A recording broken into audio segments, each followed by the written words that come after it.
Faith is the gift of the Holy Spirit. ഒരിക്കൽ കൂടി ഞാൻ പറയാം, വിശ്വാസം പരിശുദ്ധാത്മാവിന്റെ കൃപാവരമത്രേ. പരിശുദ്ധാത്മാവ് ഒരു മനുഷ്യന്റെ ഉള്ളിലേക്ക് വരാതെ, ഒരു സ്പർശനം ലഭിക്കാതെ ആർക്കും യേശുവിൽ വിശ്വസിക്കാൻ പറ്റത്തില്ല. അതുകൊണ്ട് നമ്മൾ ഇന്ന് ഗോസ്പൽ ആയിരക്കണക്കിന് ആളുകളോട് പറഞ്ഞിട്ടും 99% ഓഫ് ആളുകളും അത് വിശ്വസിക്കാതെ, ചുരുക്കം ചിലർ വിശ്വസിക്കുന്നത് അവര് പരിശുദ്ധാത്മാവ് തൊടുന്നത് കൊണ്ടാണ്. Are you with me? പരിശുദ്ധാത്മാവാം ദൈവം പത്രോസിനെ തൊടുന്നു, ഒരു മിറക്കിൾ കിട്ടുന്നു. ആ മിറക്കിൾ കഴിഞ്ഞ ഉടനെ ഒരു ട്രാൻസ്ഫോർമേഷൻ സംഭവിച്ചത്, ഒരു രൂപാന്തരം സംഭവിച്ചു. ഇത് ഞാൻ എന്റെ ലൈഫിൽ, ഞങ്ങളുടെ ലൈഫിൽ നടന്ന ഒരു എക്സാമ്പിൾ ആയിട്ട് പറയുമ്പോൾ നിങ്ങൾക്ക് അത് കൂടുതൽ മനസ്സിലാവും. ഞങ്ങളുടെ ഫാമിലി ഒരു ട്രഡീഷണൽ ക്രിസ്ത്യൻ ഫാമിലി ആയിരുന്നു. സൺഡേ ചർച്ചിൽ പോകണം എന്നറിയാം, ബൈബിൾ വായിക്കണം എന്നറിയാം, പ്രാർത്ഥിക്കണം എന്നറിയാം. എന്റെ ഡാഡി അന്ന് ബാങ്കിൽ മാനേജർ ആയിരുന്നു. എന്റെ ഗ്രാൻഡ് ഫാദർ റിട്ടയർ ചെയ്യുമ്പോൾ സെക്രട്ടേറിയറ്റില് ഹോം ഡിപ്പാർട്ട്മെന്റിൽ ജോയിന്റ് സെക്രട്ടറി ആയിരുന്നു. അതുകൊണ്ട് തന്നെ നല്ലൊരു കുടുംബത്തിൽ ജനിച്ചു എന്ന് ഞങ്ങൾ വിചാരിച്ചു. ആവശ്യത്തിന് പണമുണ്ട്, ആവശ്യത്തിന് എല്ലാ സാഹചര്യങ്ങളുമുണ്ട്, നല്ലൊരു ക്രിസ്ത്യാനി ആയിരിക്കണം എന്ന അന്നത്തെ കാലത്ത് ഞങ്ങൾക്ക് അറിയാവുന്നത്. എല്ലാ സൺഡേയും കൃത്യമായിട്ട് ചർച്ചിൽ പോകും, എല്ലാ ദിവസവും കുടുംബ പ്രാർത്ഥനയുണ്ട്, അല്പം ബൈബിളൊക്കെ വായിക്കും. ഇന്നത്തെ പോലെ വചനത്തിന്റെ ഡെപ്ത് ഒന്നും അറിയത്തില്ലെങ്കിലും ബൈബിൾ വായിക്കും. കഥകളെല്ലാം തന്നെ ഏകദേശം അറിയാമായിരുന്നു. എന്നാൽ 1989 എന്റെ ഡാഡി അന്ന് വിജയവാഡ ഫെഡറൽ ബാങ്കില് മാനേജറായിട്ട് വർക്ക് ചെയ്യുന്ന സമയത്ത് പെട്ടെന്ന് ഡാഡിയുടെ ശരീരത്തിൽ ലോവർ സ്റ്റൊമക്കിൽ, വയറിന്റെ അടിഭാഗത്ത് ഡാഡിക്ക് വളരെയധികം വേദന വന്നു. ഡാഡി യൂറിൻ പാസ് ചെയ്യാനായിട്ട് നോക്കിയപ്പോൾ യൂറിൻ വരുന്നില്ല, അതിന് പകരം ബ്ലഡ് വന്നു. ഡാഡിക്ക് ഒരു സിസ്റ്ററേ ഉള്ളൂ. ആ സിസ്റ്ററിന്റെ ഹസ്ബൻഡ് ട്രിവാൻഡ്രം മെഡിക്കൽ കോളേജിൽ ഡോക്ടർ ആയിരുന്നു. അദ്ദേഹത്തിന്റെ ഫാദർ ഡോക്ടറാണ്, അദ്ദേഹത്തിന്റെ 2 ബ്രദേഴ്സും ഡോക്ടേഴ്സാണ്. അങ്ങനെ 3 ഡോക്ടേഴ്സ് വർക്ക് ചെയ്തുകൊണ്ടിരിക്കുന്നവർ ഉള്ള കുടുംബത്തിൽ ഞങ്ങളായതുകൊണ്ട് രോഗം വന്നു കഴിയുമ്പോൾ പെട്ടെന്ന് അവരെയാ വിളിക്കുന്നത്. അങ്കിൾമാരെ വിളിച്ചു. ഈ പ്രയാസം പറഞ്ഞപ്പോൾ എല്ലാവരും പറഞ്ഞു അത് കിഡ്നി സ്റ്റോണുമായിട്ട് ബന്ധപ്പെട്ടതായിരിക്കും, ഇതിന് ട്രീറ്റ്മെന്റ് ഉണ്ട്, പേടിക്കേണ്ട കാര്യമൊന്നുമില്ല, നല്ല ഹോസ്പിറ്റലിൽ പോവുക, നല്ല ട്രീറ്റ്മെന്റ് എടുക്കുക, ശരിയാകും. അന്ന് ഞങ്ങൾ രക്ഷിക്കപ്പെട്ടവരല്ലായിരുന്നു. ക്രിസ്ത്യാനികളാണെന്ന് ചോദിച്ചാൽ പാരമ്പര്യം പറയാനുണ്ട്, തലമുറകളായിട്ടേ ക്രിസ്ത്യാനികളാ. എന്നാൽ രക്ഷിക്കപ്പെട്ടിട്ടില്ല, ട്രാൻസ്ഫോർമേഷൻ ഉണ്ടായിട്ടില്ല, ട്രാൻസ്ഫോംഡ് ഹാർട്ട് അല്ലായിരുന്നു. അതിന്റെ 1-2 തെളിവുകൾ അന്ന് ധാരാളമായിട്ട് സിനിമ കാണുമായിരുന്നു. ഇന്ന് രക്ഷിക്കപ്പെട്ടിട്ട് ഇപ്പോൾ സിനിമ കാണുന്ന കുഴപ്പമില്ലാത്തൊരു ലോകത്തിലേക്ക് നമ്മൾ യാത്ര ചെയ്തുകൊണ്ടിരിക്കുന്നത്.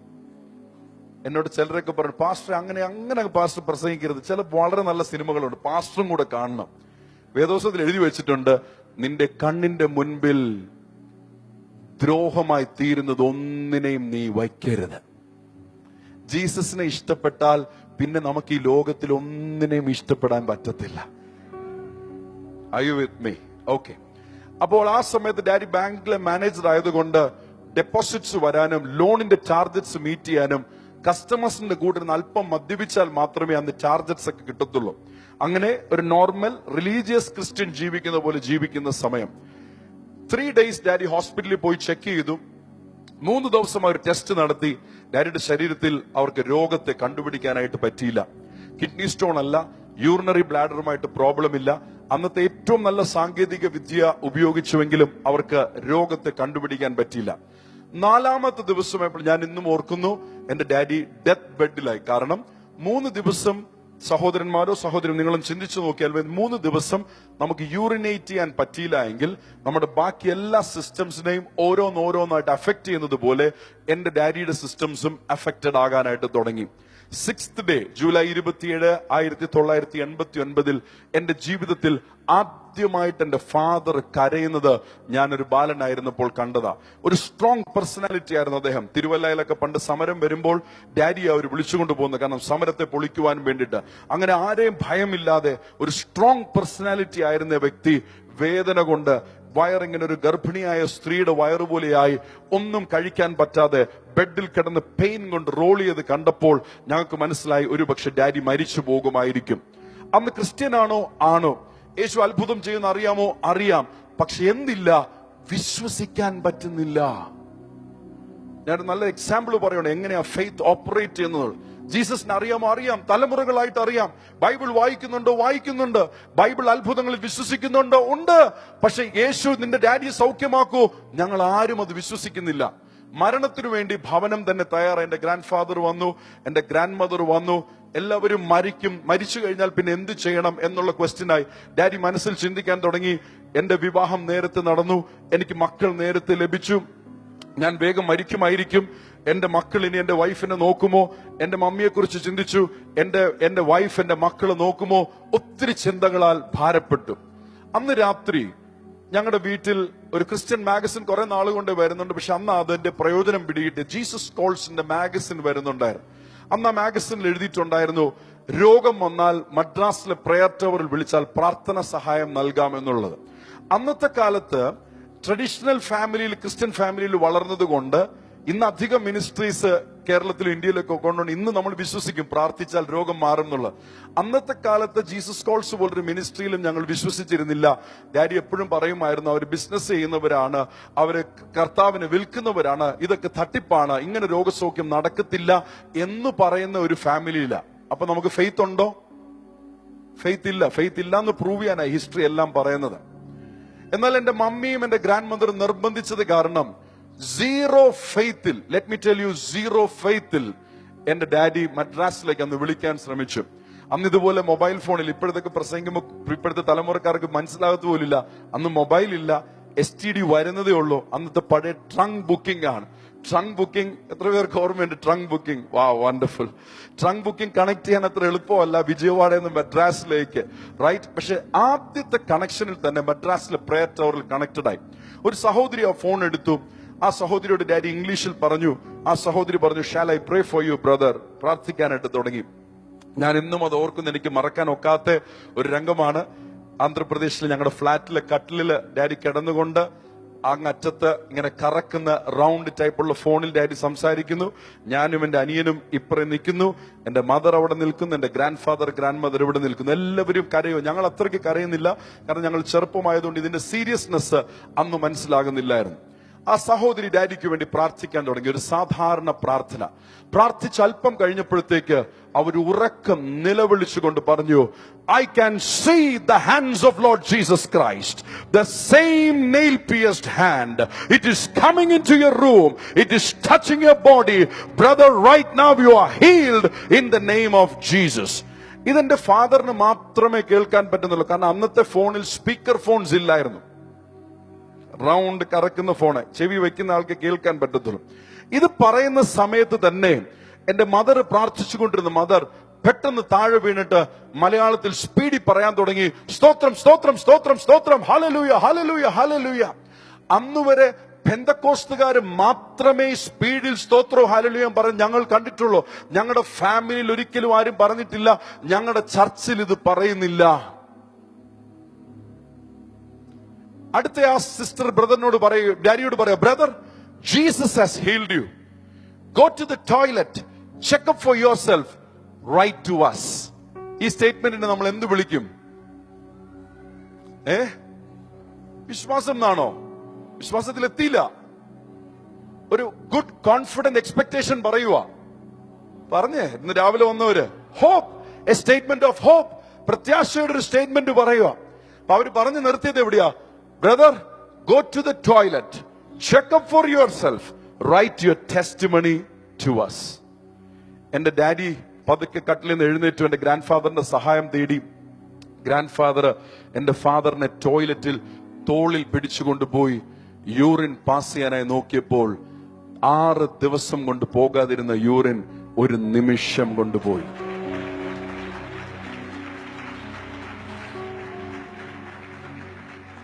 ഇനി നമുക്ക് ഈ മിറക്കിളിൽ നിന്ന് പഠിക്കാം. അവിശ്വാസിയായിരുന്ന ഒരു വ്യക്തി പ്രാർത്ഥനയ്ക്കായിട്ട് ഫോൺ ചെയ്തു. അവിശ്വാസിയായ കുടുംബാംഗങ്ങളും. ഇതിൽ ആർക്കാ വിശ്വാസം ഉണ്ടായിരുന്നത്? എന്റെ ഫാദറിന് വിശ്വാസമില്ല, എന്റെ മദറിന് വിശ്വാസമില്ല, എന്റെ ഗ്രാൻഡ് മദറിന് വിശ്വാസമില്ല. ക്രിസ്ത്യാനികളാ, പക്ഷെ ആർക്കും ഓപ്പറേറ്റിംഗ് ഫെയ്ത്ത് ഇല്ല. എന്നാൽ ശ്രദ്ധിച്ച് കേൾക്കുക, ഫെയ്ത്ത് ഉള്ള ഒരു വ്യക്തി പ്രാർത്ഥിക്കുന്നു, അവരിലൂടെ ജീസസ് സംസാരിക്കുന്നു. എ സ്റ്റേറ്റ്മെന്റ് ഓഫ് ഹോപ്പ്, പ്രത്യാശയുടെ ഒരു സ്റ്റേറ്റ്മെന്റ് വരുന്നു. എന്റെ ഫാദർ അത് കേൾക്കുന്ന സമയത്ത് തന്നെ പരിശുദ്ധാത്മാവ് ഞങ്ങളുടെ റൂമിലേക്ക് ഇറങ്ങി വന്നത് കൊണ്ടാ എന്റെ മദർ താഴെ വീണതും സ്തോത്രം സ്തോത്രം ഹല്ലേലൂയ എന്ന് പറയാൻ തുടങ്ങിയതും പരിശുദ്ധാത്മാവ് എന്തോ എല്ലാവരുടെയും ഹൃദയത്തിൽ ചെയ്യുവാൻ തുടങ്ങി. പരിശുദ്ധാത്മാവ് ടച്ച് ചെയ്ത് കഴിഞ്ഞപ്പോൾ ഇതിനെതിരായിരുന്ന ഫാദർ ഫോൺ താഴെ വെച്ച് ടോയ്ലറ്റിൽ പോകാൻ പറഞ്ഞ ഏതോ ഒരു സഹോദരിയാ പറഞ്ഞത്. ഒരു പാസ്റ്റർ അല്ല, ഒരു വലിയ ദൈവദാസനല്ല, some sister whom we do not know till date. ഏതോ ഒരു സഹോദരി പറഞ്ഞത് അടിസ്ഥാനത്തില് മരുന്നല്ല ഉടനെ കഴിച്ചത്, ടോയ്ലറ്റിലേക്ക് പോകാൻ പറഞ്ഞു. ടോയ്ലറ്റിലേക്ക് പോയി. വിശ്വാസത്തിന്റെ പ്രവൃത്തിയായിരുന്നു അത്. Are you with me? നിങ്ങൾ എന്റെ കൂടെ ഉണ്ടോ? നിങ്ങൾ എന്റെ കൂടെ ഉണ്ടോ? പ്രത്യാശയുടെ ഒരു സ്റ്റേറ്റ്മെന്റ് കേട്ടു. പരിശുദ്ധാത്മാവ് വന്നു. എന്റെ ഡാഡിയുടെ ഹാർട്ടിന് ഞങ്ങളെയൊക്കെ ടച്ച് ചെയ്യുമെന്ന് എനിക്ക് അറിയത്തില്ല, ഞങ്ങൾ തീരെ ചെറുതായതുകൊണ്ട് അത്ര എനിക്ക് ഓർമ്മയില്ല. അങ്ങനെ ഞാൻ വിശ്വസിച്ചോ ഇല്ല എന്നുള്ള, അങ്ങനെ പറഞ്ഞു കഴിഞ്ഞാലും തെറ്റായിപ്പോ. Because we were too young, below 10 years. എന്റെ ഫാദറിനെ ടച്ച് ചെയ്യുന്നു, എന്റെ മദറിനെ ടച്ച് ചെയ്യുന്നു. എന്റെ ഫാദർ വാഷ്റൂമിൽ പോകുന്നു, യൂറിൻ പാസ് ചെയ്യുന്നു, മിറക്കിൾ സംഭവിച്ചു. ആരാ ഫെയ്ത്ത് തന്നെ? നിങ്ങൾ പറയുന്നില്ല. നിങ്ങൾക്ക് വിശ്വസിക്കാൻ പാടായതുകൊണ്ട് നിങ്ങൾ ഇത്ര ദിവസം നിങ്ങളുടെ ഫെയ്ത്തിൽ ഡിപ്പെൻഡ് ചെയ്ത പ്രയാസം. കരമുയർത്തി പറ, പരിശുദ്ധാത്മാവാ തന്നത്, പരിശുദ്ധാത്മാവാ തന്നത്, പരിശുദ്ധാത്മാവാ തന്നത്. ഒരിക്കൽ കൂടെ സഹോദരന്മാര് പറയുന്നില്ല എന്റെ കൂടെ, പരിശുദ്ധാത്മാവാ തന്നത്. പരിശുദ്ധാത്മാവാ ഫെയ്ത്ത് എന്റെ ഫാദറിന്റെ ഉള്ളിലേക്ക് തന്നു. അടുത്ത ദിവസം എന്റെ ഫാദർ ബാങ്കിൽ പോയി. ഡാഡി ബാങ്കിൽ പോയി. ഡാഡി ബാങ്കിൽ പോയപ്പോ എല്ലാവർക്കും വളരെ ഷോക്കായിരുന്നു. കാരണം എല്ലാവരും വന്ന് ഞങ്ങളുടെ വീട്ടിൽ ഡാഡിയെ കണ്ടു. കാരണം നിങ്ങൾക്കറിയാലോ, ഒരു കമ്പനിയിൽ വർക്ക് ചെയ്യുവാണെങ്കിൽ മരിക്കും എന്ന് ഉറപ്പുണ്ടെങ്കിൽ എല്ലാവരും ഒക്കെ വന്ന് അവസാനമായിട്ട് പ്രത്യേകിച്ച് നോൺ ക്രിസ്ത്യൻസ് ക്ഷമ ചോദിക്കാനായിട്ട് വരും. അപ്പൊ ഞങ്ങൾ ആന്ധ്രയിലായിരുന്നപ്പോൾ ഡാഡിയുടെ സ്റ്റാഫ് മുഴുവൻ നോൺ ക്രിസ്ത്യൻസ് ആയിരുന്നു. അടുത്ത ദിവസം അവരെല്ലാം ഷോക്ക്ഡ് ആയിരുന്നു. അടുത്ത ദിവസം ഡാഡി ഓഫീസിൽ പോവാ, ഒരു വേദപുസ്തകവുമായിട്ട് ഓഫീസിൽ പോവാ. ഇതിനെന്തു പറയും? ട്രാൻസ്ഫോർമേഷൻ എന്ന് പറയും. കരമടിച്ച് കർത്താവിനെ സ്തോത്രം ചെയ്താൽ.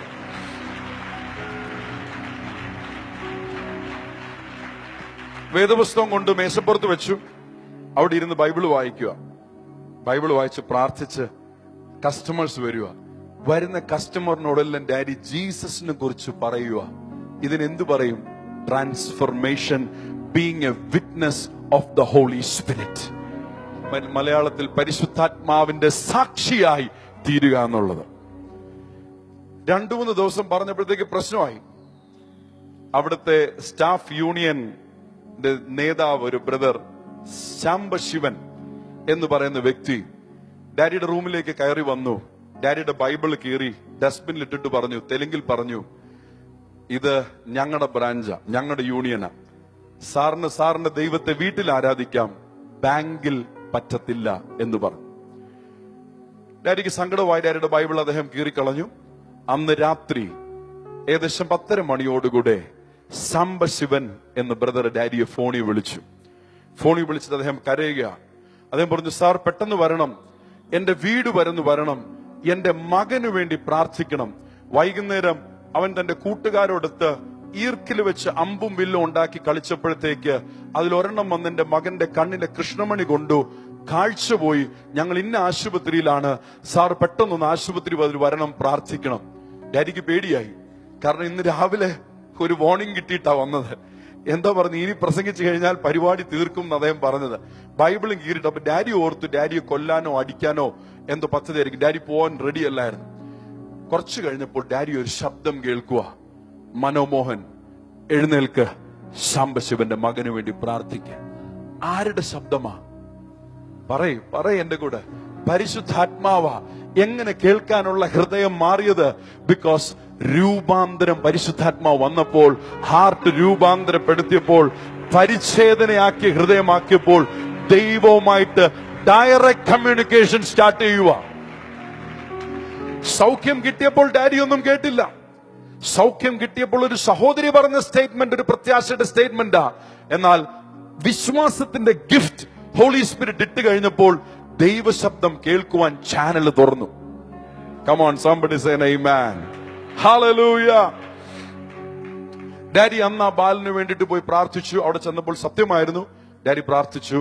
അദ്ദേഹത്തിന് ഒരു ജീസസ് കോൾസിലെ മാഗസിൻ കൊടുത്തു. തിരിച്ചു വന്നു. അന്ന് അതേ അറിയത്തുള്ളായിരുന്നു.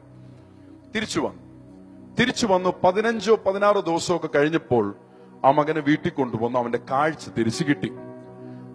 തിരിച്ചു കിട്ടിയപ്പോൾ ആ മകൻ പറഞ്ഞു, ഞാൻ ഫസ്റ്റ് ഡേ ഹോസ്പിറ്റലായിരുന്നപ്പോൾ എന്റെ അടുത്തൊരു ദൈവം വന്നു എന്നെ തൊട്ടു. ആ ദൈവം എന്നെ തൊട്ടപ്പോഴാ എനിക്ക് കാഴ്ച ലഭിച്ചെന്ന് പറഞ്ഞു. സാംബശിവന് ഭയങ്കര സന്തോഷമായി. സാംബശിവൻ തന്റെ ആ വീട്ടിൽ, ഞാൻ ആ വീട്ടിൽ പോയിട്ടുണ്ട് ആന്ധ്രാപ്രദേശില്, തന്റെ ആ വീട്ടിലെ വരാന്തയല്ല, ഈ മുറ്റമുള്ള ഭാഗം, സിറ്റ് ഔട്ട് പോലത്തെ ഭാഗത്തിൽ 4 ചുവരിലും തങ്ങൾ വിശ്വസിച്ചിരുന്ന ദൈവങ്ങളുടെ ഫോട്ടോസ് ഉണ്ടായിരുന്നു. സാംബശിവൻ ഓരോ ഫോട്ടോ ആയിട്ട് കാണിച്ചു ചോദിച്ചു, മോനെ ഇതിലേത് ദൈവ നിന്നെ വന്ന് തൊട്ടത്? അവൻ പറഞ്ഞു, പപ്പ ഇങ്ങനെയുള്ള ഒരു ഫോട്ടോയിലുള്ള ദൈവം അല്ല എന്നെ വന്ന് തൊട്ടത്, വളരെ വ്യത്യസ്തമായിരുന്നു. ശരീരം മുഴുവൻ വെള്ള തേജസ് പോലെ ആയിരുന്നു, മുഖത്ത് എനിക്ക് നോക്കുവാൻ പറ്റുന്നില്ലായിരുന്നു. അപ്പോഴായി ജീസസ് കോൾസ് മാഗസിനില് അന്ന് ഈസ്റ്ററിന്റെ സമയമായതുകൊണ്ടോ അതോ അതുമായിട്ട് ബന്ധപ്പെട്ടോ ജീസസ് ഇങ്ങനെ ഉയർത്തെഴുന്നേറ്റ് വരുന്ന ഒരു ഫോട്ടോ, മുഖം കാണാൻ പറ്റുന്നില്ല, വെള്ള ഉടുപ്പൊക്കെ ഇട്ട് നിൽക്കുന്ന ഒരു ഫോട്ടോ ആയിരുന്നു. അപ്പോൾ ആ മകൻ പറഞ്ഞു, ഏകദേശം ഇതുപോലെ ഇരുന്നു ആ വ്യക്തിയെ കാണുവാൻ. അന്ന് രാത്രി സാംബശിവൻ ഞങ്ങളുടെ ഫ്ളാറ്റിൽ വന്നത് ഞങ്ങൾക്ക് മറക്കാൻ പറ്റാത്ത സമയം. എന്റെ ചെറിയ ഓർമ്മയിൽ, ഒരു 10 വയസ്സ് ബാലൻ എന്ന ഓർമ്മയിൽ എനിക്ക് ഇന്നും എന്റെ മനസ്സിലുണ്ട്. അന്ന് രാത്രി സാംബശിവൻ ഞങ്ങളുടെ ഭവനത്തിലേക്ക് വന്നു, ഉറക്ക വായ് വിട്ട് കരഞ്ഞു. അന്ന് രാത്രി അദ്ദേഹം മാനസാന്തരപ്പെട്ടു. ഒരാഴ്ചക്കകത്ത് എന്റെ ഡാഡി അദ്ദേഹത്തെ സ്നാനപ്പെടുത്തി. ഇന്ന് സാംബശിവനും കുടുംബവും വിശ്വാസത്തില, അവരുടെ മക്കൾ വിശ്വാസത്തിൽ. ഞങ്ങൾക്ക് ആന്ധ്രാപ്രദേശിൽ അല്പം മിഷൻ വർക്ക് ഉണ്ട്, അവിടെ അല്പം സ്ഥലമുണ്ട്. ആ സ്ഥലത്തിന്റെ ഡോക്യുമെന്റേഷൻ എല്ലാം ചെയ്തത് ഈ സാംബശിവൻ എന്ന് പറയുന്ന വ്യക്തി തന്നെയാണ്. ഈ മിറക്കിൾ തുടങ്ങിയത് എവിടെയാ?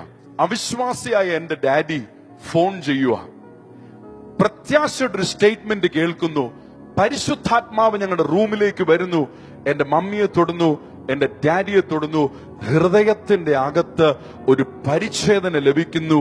അതിനുശേഷം ഫെയ്ത്ത് ഓപ്പറേറ്റ് ചെയ്തുകൊണ്ടിരിക്കുക. കഴിഞ്ഞ 30 വർഷമായി എന്റെ ഡാഡിയുടെ ഉള്ളിൽ ആ ഫെയ്ത്ത് ഇന്നും ഓപ്പറേറ്റ് ചെയ്തുകൊണ്ടിരിക്കുക. ദൈവനാമ മഹത്വത്തിനായിട്ട് പറഞ്ഞിട്ട്, ഡാഡിക്ക് 65 വയസ്സായി. തന്റെ ശരീരത്തിൽ ഒരു രോഗം പോലും ഇല്ലാതെ, എന്നെക്കാളൊക്കെ ഒത്തിരി വിശ്വാസം, എനിക്കൊന്നും അത്രയും വിശ്വാസം ഉണ്ടെന്ന് തോന്നില്ല, അത്രയും ഒരു എൻകൗണ്ടർ എനിക്ക് ഉണ്ടാവാത്തത് കൊണ്ടായിരിക്കാം. ദൈവം ഡാഡിയെ കാത്തു പരിപാലിച്ചിരിക്കുന്നു. അധികം പ്രതികൂലങ്ങൾ കണ്ടു, മിനിസ്ട്രിക്കകത്ത് പ്രതികൂലങ്ങൾ കണ്ടു, കുടുംബജീവിതത്തിന്റെ അകത്ത് പ്രതികൂലങ്ങൾ കണ്ടു, ഞങ്ങളുടെ വ്യക്തിപരമായ ജീവിതം, ഞാനൊക്കെ ഒത്തിരി പാപത്തിലായിപ്പോയി. എന്നാൽ അതിലൊന്നും ഡാഡി പതറാതെ നിന്നത് ഡാഡിയുടെ മിടുക്കല്ല. 1989 രക്ഷിക്കപ്പെടുന്ന ആ സമയത്ത് പരിശുദ്ധാത്മാവ് ഫെയ്ത്തിനെ കൊണ്ടുവന്ന് ഹാർട്ടിന്റെ അകത്തോട്ട് ഇട്ടുകൊടുത്തു.